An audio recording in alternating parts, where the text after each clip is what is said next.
What's up, y'all? Uh, it feels really appropriate to be sending you this What's Up, y'all, after being reunited with my grandmother's robe. And so, in some ways, I feel like I'm having a beautiful hug from her as I talk to you all. As many of you may know, yesterday I found out that The Body is Not an Apology, second edition. Made many best-selling lists, including the New York Times bestsellers list. Came in at number 6 under their how-to, advice, and miscellaneous category, which to me says that the New York Times has no idea what to do with radical self-love, and that doesn't surprise me. But is it exciting? And what an beautiful day, to spend sort of in that glorious reflection that is actually not about the New York Times. It's about how many of you all bought this book, shared this book, bought this book for your friends, for your cousins, for your mother, for your sister, for your brother. How many couples are reading it as a couples read? How many yoga instructors are using it? How many health at every size people are using it? How many Latinx book clubs are using it, and sewing clubs are using it, and Black women in spirituality clubs are using it, and teachers are using it, and disability groups are using it. And it is a beautiful, powerful experience to know that the idea of our inherent divinity, worthiness, enoughness in the bodies we have is resonating in the world in such a way that y'all went out and bought thousands and thousands and thousands and thousands and thousands of copies of this book and made it possible for it to make the New York Times bestseller list. And I want to do two things. I want to share a little story, and then I want to give thanks and praise and honor to the lineage that allows me to be here today. And so first I want to say, when I first had my first meeting with Barrett Kohler, I said, I want a New York Times bestseller.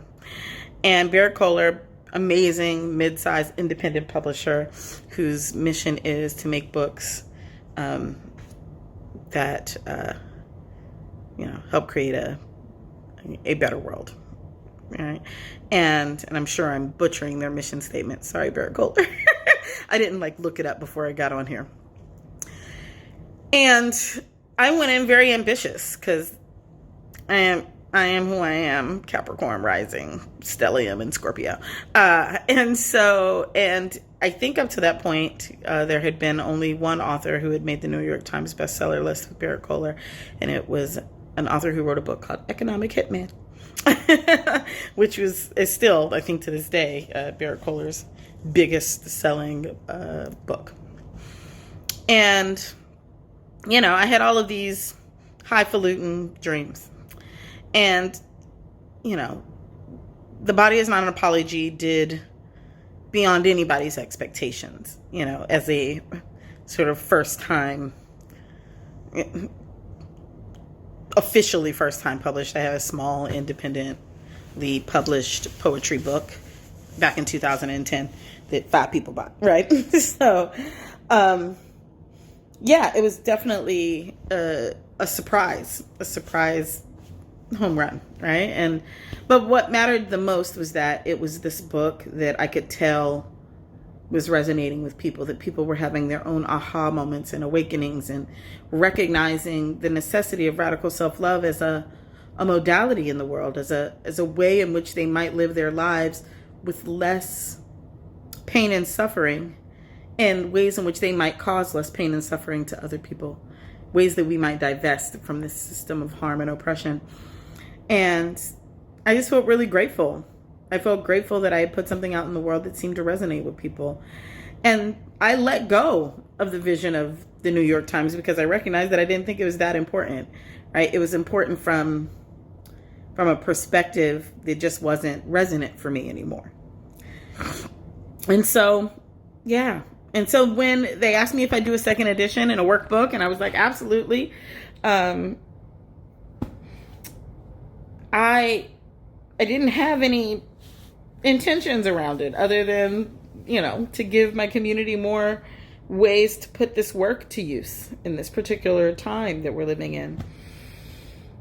And, I think this time though, my publishers had a bit more of like a gleam in their eye. My editor, Shabnam, absolutely had a bit of a sparkle in her eye about the possibility of what might happen with this book. And so I say all of that to say, one, sometimes your manifestations are slow moving, so be patient with them, right? Sometimes you're not ready for the thing you're manifesting. And so the process is get ready.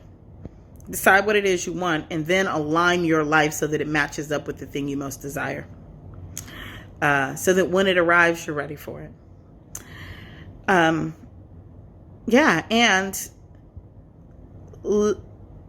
it's okay to let go of the thing that was driven by ego, and to choose to be driven by, the higher purpose, and to check in with yourself about when and where that might be true. And I have found that whatever is mine is mine. Whatever is for me is on its way to me. And I don't actually have to do anything more than walk in my appropriate path.